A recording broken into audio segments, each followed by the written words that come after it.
আসসালামু আলাইকুম, আশা করি সকলে ভালো আছেন। আজকে আমরা কথা বলবো একটি ভিলটক্সের অ্যাডাপ্টার নিয়ে। আমরা যারা ক্যাননের M50 Mark II অথবা R সিরিজ ব্যবহার করি তারা কিন্তু অনেকেই জানি এর মধ্যে কিন্তু EF-M মাউন্টের যে লেন্সগুলো আছে সেগুলো সাপোর্ট করে, এবং আমরা DSLR যে লেন্সগুলো আছে সেগুলো সাপোর্ট করতে চাই, সেই ক্ষেত্রে কিন্তু দেখা যাবে যে আপনার একটি অ্যাডাপ্টার ব্যবহার করতে হবে। তো এই ক্ষেত্রে ক্যানন একটি অপশন রেখেছে, সেটি হলো ক্যাননের একটি অ্যাডাপ্টার রয়েছে ক্যাননের নিজস্ব কোম্পানির। সেটা কিন্তু প্রাইসটা অনেক বেশি, অনেক হাই।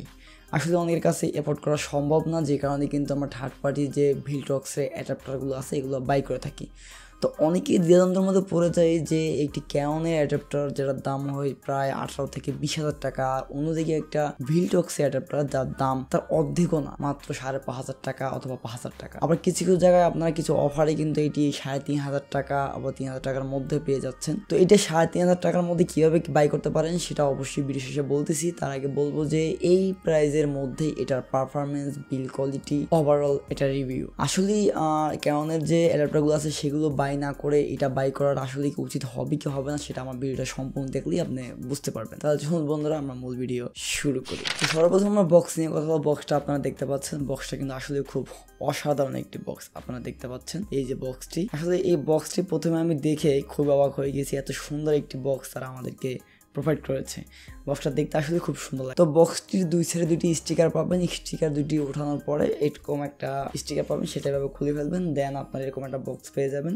বক্সটার কোয়ালিটি কিন্তু খুবই ভালো। দেন বক্সটা খোলার পরে আপনারা এর মধ্যেই পেয়ে যাবেন আপনার ভিলটক্সের যে অ্যাডাপ্টার সেটা। এর কোয়ালিটি নিয়ে যদি কথা বলি, এই কোয়ালিটি আমার পার্সোনালি খুবই ভালো লেগেছে। এই প্রাইসের মধ্যে এত ভালো একটা কোয়ালিটি তারা কীভাবে দিল, আমি এটা দেখে অবাক হয়ে গেলাম। তো এর সাথে রয়েছে একটা স্ক্রু। এই স্ক্রুটা দেওয়ার কারণ হলো যদি আপনি অনেক বড় লেন্স অ্যাটাচ করেন সেই ক্ষেত্রে কিন্তু আপনি যদি বডির উপর অর্থাৎ আপনার ক্যামেরার বডির উপর যদি আপনি আপনার ক্যামেরা দাঁড়া করান সেই ক্ষেত্রে কিন্তু যে কোনো সময় যে কোনো দুর্ঘটনা ঘটতে পারে, তাই তারা একটা স্ক্রু দিয়ে দিয়েছে, ওইখানে আপনি সুন্দর করে অ্যাটাচ করতে পারবেন। তো ভাই আমি যেই স্ক্রুটা হাতে নিয়ে পুরোই শকড, এটা খুবই হেভি আর সম্পূর্ণই মেটাল। তো এক কথায় বলতে গেলে আমার এর বিল কোয়ালিটি খুবই ভালো লেগেছে। এই বিল কোয়ালিটি আমার কাছে পার্সোনালি খুবই ভালো লেগেছে। তবে আমি বাই করার সময় দেখেছিলাম যে ক্যাননের যে অ্যাডাপ্টারটা আছে সেটি কিন্তু অনেক হেভি, পুরোটাই মেটাল। তো সেই ক্ষেত্রে কিছুটা হালকা, তবে অনেকটাই ভারী। যদি আপনি ক্যাননটার সাথে কম্পেয়ার না করেন সেক্ষেত্রে কিন্তু অনেকটাই ভারী আপনার কাছে মনে হবে, এবং আপনি যদি দুইটা একসাথে কম্পেয়ার করেন সেই ক্ষেত্রে কিন্তু আপনার থেকে মনে হবে একটু হালকা এটা ক্যানন থেকে। এবার আসি মেইন পয়েন্ট। এইখানের মধ্যে আপনারা কিন্তু প্রাইম লেন্স, জুম লেন্স সবগুলো অ্যাটাচ করতে পারবেন, এবং আসল যে কারণ সেটি হলো অটোফোকাস। অটোফোকাসটা কীরকমের কাজ করে সেটা নিয়ে হলো আসল কথা। আপনারা অনেকেই দেখতে পাচ্ছেন না যে আমার হাতে কিন্তু এখন বর্তমানে অ্যাডাপ্টারটি নেই, কারণ হলো আমার ক্যামেরার সাথে কিন্তু অলরেডি অ্যাটাচ করা আছে। তো অটোফোকাস যদি টেস্ট করতে চাই সেই ক্ষেত্রে কিন্তু আমরা ক্যাননের সাথে M50 Mark II আমরা 50mm যে লেন্স সেটি অ্যাটাচ করেছি এই ভিলটক্সের অ্যাডাপ্টার দিয়ে। আপনারা যদি আমার অটোফোকাসটি টেস্ট করেন সেক্ষেত্রে দেখতে পাচ্ছেন যে অটোফোকাস কীরকম কাজ করতেছে। আমি কিন্তু এর আগে যে কিট লেন্সটা ব্যবহার করতাম সেখানে কিন্তু সরাসরি অ্যাটাচ করে ব্যবহার করতাম এবং খুব ফাস্ট কাজ করতো। সামান্য কিছুটা ডিলে আমি পেয়েছি, তো এটা কিন্তু মেনে নেওয়ার মতোই। আপনারা দেখতে পাচ্ছেন এর অটোফোকাসটা সামান্য কিছুটা ডিলে করেন, তবে কিন্তু খুবই ফাস্ট এবং খুবই অ্যাকুরেট, খুব ভালোভাবেই এটা কিন্তু অটোফোকাসটা কাজ করে। আমার কিন্তু এই জিনিসটা নেওয়ার আগে অনেকটাই আমি চিন্তায় ছিলাম বা অনেকটাই দুশ্চিন্তায় ছিলাম যে আসলেই এত কম প্রাইসের মধ্যে এর যে অটোফোকাস সেটি কিন্তু ভালো করে কাজ করবে কিনা, কিন্তু না, সব জল্পনা কল্পনা দূরে চলে গেল এবং আসলে খুব ভালো এটার পারফরমেন্স। আমি দেখে খুবই মুগ্ধ হলাম, এবং আপনার চাইলে আমার রিকমেন্ড এই প্রাইসের মধ্যে কিন্তু আপনারা এটি বাই করতে পারেন। এর অটোফোকাস খুবই মারাত্মক। আমি যদি আবার ডেমো দেখাই আপনাদের, দেখতে পাচ্ছেন এই আমি হাত নিচ্ছি, দেখেন অটোফোকাসটা খুবই দ্রুত হচ্ছে, এবং আপনারা কিন্তু এটা দিয়ে খুব ভালোভাবে কাজ করতে পারবেন। এটা যেহেতু আমার 50mm লেন্স সেই ক্ষেত্রে কিন্তু একটু ডিলে করাটা স্বাভাবিক। যদি কিট লেন্স হতো সেই ক্ষেত্রে কিন্তু আরও ফাস্ট আপনার অটোফোকাসটা কাজ করতো। তো এবার আসি এই লেন্সটি আপনারা খুব কম প্রাইসের মধ্যে কীভাবে বাই করতে পারেন, সেটার জন্য কিন্তু একটু কষ্ট করতে হবে। কষ্টটা হলো আমি একটা দারাজের লিঙ্ক দেবো, সেখান থেকে আপনারা বাই করতে পারেন।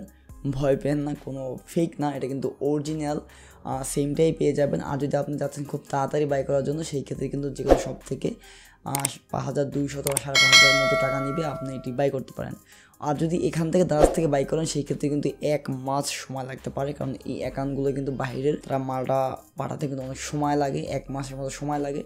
তো যদি আমি এখান থেকে বাই করিনি, কিন্তু অনেকেই বাই করেছে, তারা কিন্তু বাংলাদেশ থেকে রিভিউ দিয়েছে খুব ভালো, এবং এইটাই তারা পেয়েছে। অরিজিনাল যে ভিলটক্সের যে অ্যাডাপ্টারটা আছে সেটিই পেয়েছে। তো আপনার চাইলে কিন্তু এটা বাই করতে পারেন যদি আপনার হাতে সময় থাকে। যেহেতু আমার হাতে সময় ছিল না, সেই ক্ষেত্রে কিন্তু আমি কিন্তু সরাসরি শপ থেকে বাই করেছি, যেই ক্ষেত্রে একটু প্রাইসটা বেশি পড়েছে। এই অ্যাডাপ্টারের মধ্যে কিন্তু একটা মারাত্মক ধরনের সমস্যা রয়েছে, সেটি হলো এই অ্যাডাপ্টার কিন্তু আপনার ক্রপ করে ফেলে। অর্থাৎ আমি এখন যে 50mm লেন্সটি ব্যবহার করতেছি এটি কিন্তু এখন 80mm এ কাজ করতেছে, তো এটা কিন্তু ক্রপ করে ফেলে অনেকটা। তো যদি আপনারা এইটা মেনে নিতে পারেন সেই ক্ষেত্রে কিন্তু বাই করতে পারেন, অন্যথায় কিন্তু আপনার ক্যামেরাটা বাই করতে হবে। আর একটা উপায় আছে, সেটি হলো ভিলটক্সে কিন্তু তারা একটা প্লাস আছে বুস্ট নামে পরিচিত আমার যতটুকু মনে হয়।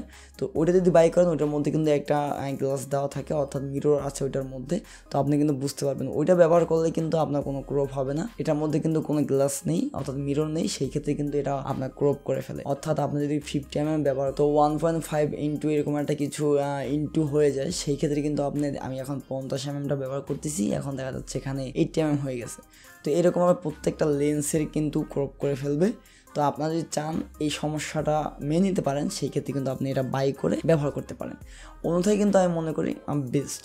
তবে আপনি যদি এটা বাই করে ব্যবহার করেন, ব্যবহার করতে করতে আসলে অভ্যাস হয়ে যাবে, কিন্তু তারপর যারা আগে থেকে ব্যবহার করতে অভ্যস্ত তাদের জন্য কিন্তু কিছুটা সমস্যা হয়ে যাবে। আরও যদি কোনো প্রশ্ন থাকে এই ভিলটক্স অ্যাডাপ্টারটি নিয়ে আপনারা অবশ্যই কমেন্ট করতে পারেন, অথবা আমার ফেসবুক পেজ অথবা ইনস্টাগ্রাম ফেসবুকে আমাকে নক দিতে পারেন সরাসরি কথা বলার জন্য। দেখাবো অন্য কোনো ভিডিওতে, সেই পর্যন্ত ভালো থাকবেন, সুস্থ থাকবেন। আর যারা আমার চ্যানেলটি এখন সাবস্ক্রাইব করেননি অবশ্যই সাবস্ক্রাইব করে বেল আইকনটি অন করে দিবেন। আল্লাহ হাফেজ।